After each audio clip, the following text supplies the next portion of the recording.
Hello everyone, সবাইকে জানাই happy Holi. তা সবাই বলো তোমাদের হোলির দিন কেমন কাটলো?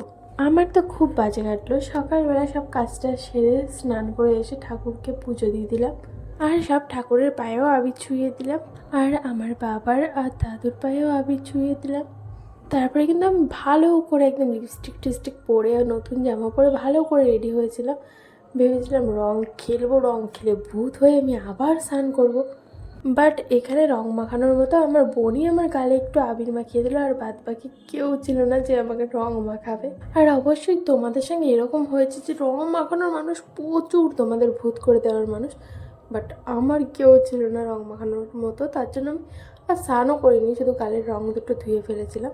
সবাই তো জানো সেদিনকে ছিল চন্দ্রগ্রহণ, আর আমাদের গ্রামে ছিল শীতলা পুজো। আর শীতলা পুজোর দিন তো ভোরবেলা থেকে আগুন জ্বালাতে নেই, তাই আমরা ভোরবেলা উঠে রান্না করেছিলাম। আর এখানে মন ভালো করার জন্য আমি একটু নাচ করে নিচ্ছিলাম।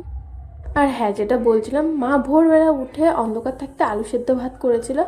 আর এখানে পুজো শেষ হওয়ার পরে তাড়াতাড়ি করে রুটি আর আলু ভাজা আর চিনি রুটি করা হয়েছিল। তাড়াতাড়ি করে গ্রহণ লাগার আগে সব কিছু ধুয়ে টুয়ে ড্রেস চেঞ্জ করে খেতে বসে গেলাম। তো ভিডিওটা এই পর্যন্ত, বাই।